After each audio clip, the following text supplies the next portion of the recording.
Kembali lagi di Natal Investment. Pada kesempatan kali ini saya akan membahas laporan keuangan kuartal pertamanya KKGI ya. Ini adalah emiten yang berhubungan batu bara, teman. Oke, tanpa berlama-lama lagi, mari kita bahas laporan keuangan kuartal pertamanya.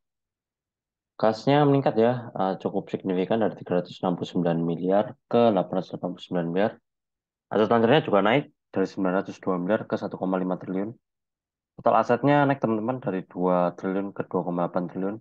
Liabilitas selancarnya naik dari 404 miliar ke 528 miliar.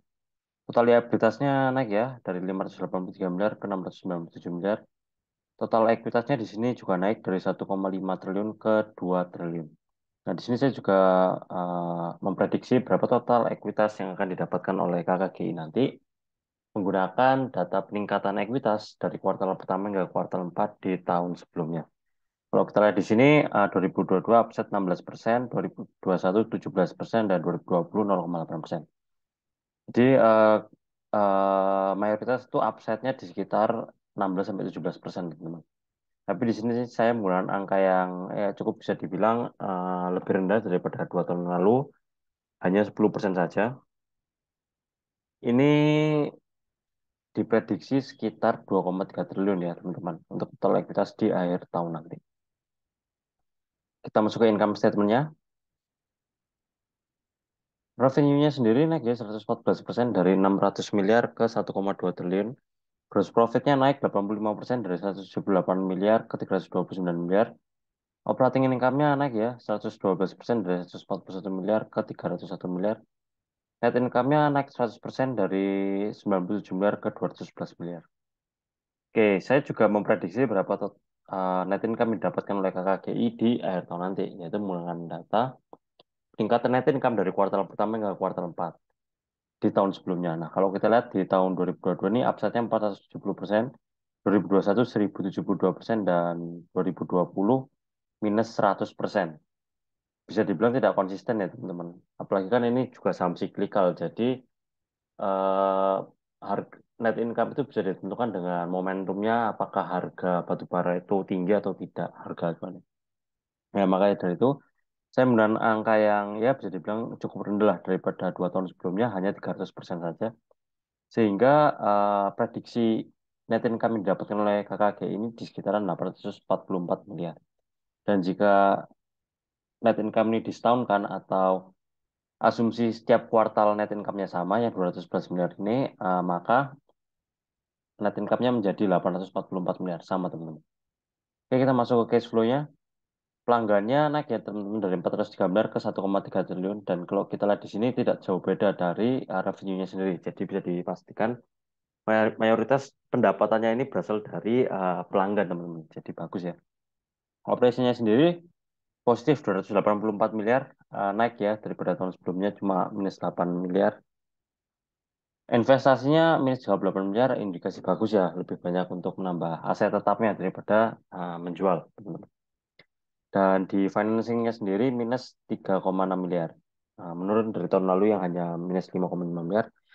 Walaupun gitu, indikasi juga bagus. Ini mengindikasikan bahwa manajemen lebih banyak untuk membayar utangnya daripada menambah utang baru. Baik, kita masuk ke rasio-rasionya. Book value-nya sendiri naik dari 301 ke 420. PBV-nya sendiri 1,1, turun dari tahun sebelumnya 1,45. Revenue per share-nya 257, teman-teman.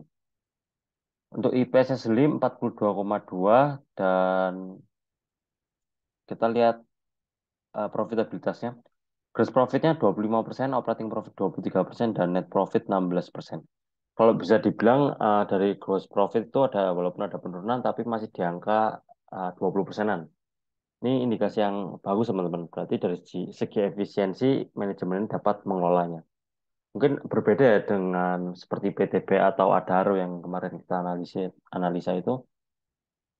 Marginnya cukup terkikis di gross profitnya atau di operating profitnya, saya lupa. Dan itu karena ada beban yang cukup besar.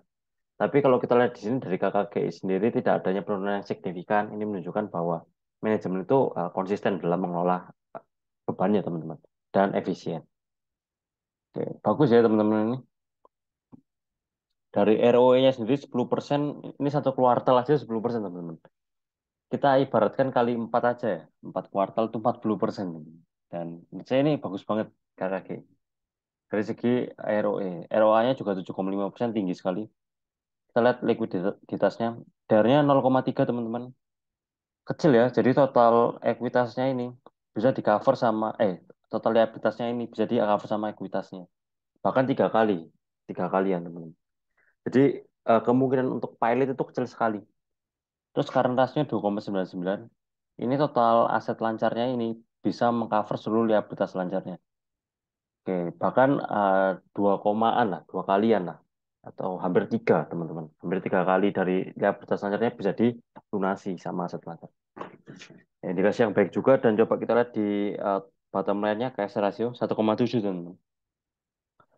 Ini cash-nya ini udah bisa mengcover seluruh liabilitas lancarnya, teman-teman. Bahkan total liabilitas saja bisa di-cover sama kasnya. Ini menunjukkan bahwa kondisi keuangan atau kondisi keuangan di KKG ini sehat sekali, teman-teman. Jauh sekali dengan adanya potensi pilot ya. Kita lihat PER-nya 10,9, PER tahunan 2,7 menggunakan asumsi IPS yang ini 168 ya. Itu 2,7. Oh ya, selama 4 tahun terakhir itu hanya membagi, per data hari ini ya, hanya membagi dividen di 2020 sampai 2021. Kalau kita lihat di 2020 ini walaupun rugi tapi tetap membagikan dividen, teman-teman. Itu indikasinya bisa jelek bisa buruk lah. Karena kalau kenapa bisa baik ya, ini menunjukkan bahwa walaupun rugi dia tetap memenuhi kewajibannya ke investor, teman. Nah, kenapa bisa menjadi buruk? Soalnya karena ketika perusahaan rugi itu seharusnya dia memerlukan kas tambahan lah, kas tambahan atau dana segar untuk memperbaiki kinerjanya. Mungkin bisa membeli aset tetap baru atau misalnya melakukan ekspansi sehingga bisa mendongkrak pendapatannya ke depannya. Seperti itu. Di 2021 juga membagi DPR 60%-an, 59%, DPS-nya 40. Ya mungkin saya ini ya memprediksi sedikit lah berapa total dividen yang akan diterima menggunakan tahun buku 2022 dulu ya. Coba kita 50% aja lah. 50%, jadi kemungkinan 55 per lembar saham. Oke. Ya lumayan lah ya. Yieldnya 12%, teman-teman. Dan coba kalau kita 2023, menggunakan asumsi yang 168 ini, 50%. 50%, 84, teman-teman. Tinggi ya. DPS, yieldnya 18%. Ya bisa dibilang cukup royal ya KKG ini. Oke, kita lihat ke valuasi harga wajarnya ya. Asumsi kan growth-nya berapa ya? Di sini dari pendapatan aja 43%. Tapi kan kembali lagi ini saham cyclical ya. Jadi net income-nya itu bisa tergantung sama kondisi harga batu bara acuannya. Ya kita konservatif dikit lah, 20%. IPS-nya menggunakan asumsi yang 168 ini, jadi 202 dipotong asumsi inflasi 6%. 190 ditambah book value 420 jadi 610 harga wajarnya. Margin of safety 29,5%. Di harga sekarang 430. Masih ada jarak. Coba kita lihat dari PBV average 4 tahunannya. PBV average 4 tahunannya itu 1,1. PBV sekarang per harga ini 430 itu PBV-nya di 1,02. Harga wajarnya di 467 didapatkan dari PBV average dikali sama book value-nya. Oke, ada upside juga, teman-teman. Kembali lagi, ini analisa kesimpulan sementara ya. Dari segi perusahaan ini bagus banget menurut saya, teman-teman. Dari segi kinerja, dari profitabilitas, efisiensi, hingga likuiditasnya itu bagus, teman-teman. Dan juga kalau kita lihat beberapa hari yang kemarin seperti PTBA, Adaro, atau ITMG ya, kalau saya lupa itu ada yang kinerjanya menurun. Yang perusahaan besar itu yang menurun pendapatannya. Tapi dari KKGI sendiri itu eh, bisa meningkat pesat, teman-teman. Dan ini murni pendapatan karena kita konfirmasi di cash flow pelanggannya yang tidak terlalu jauh. Oke, mungkin jika ada sentimen yang agak positif sedikit ya, atau misalnya kita bisa menunggu momentum yang pas di batu bara ini akan sangat menarik sekali KKGI seperti itu. Oke, ini bukan saran untuk teman-teman menjual atau membeli saham ya, ini hanya sekedar analisa pribadi saya. Ya ini bisnisnya ya, teman-teman. eh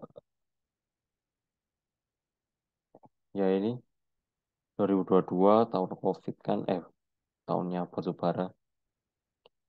Rata-rata di Kalimantan ya, memang batu bara Kalimantan, teman-teman. Dan ekspor paling besar itu ke India, bukan ke Cina kalau KKGI sendiri. India sama Korea. Oke sih. Oke, menurut saya menarik teman-teman jika ada sentimen yang bisa mendukung batu bara ini sendiri. KKGI mungkin menjadi watchlist awal saya lah ya. Seperti itu.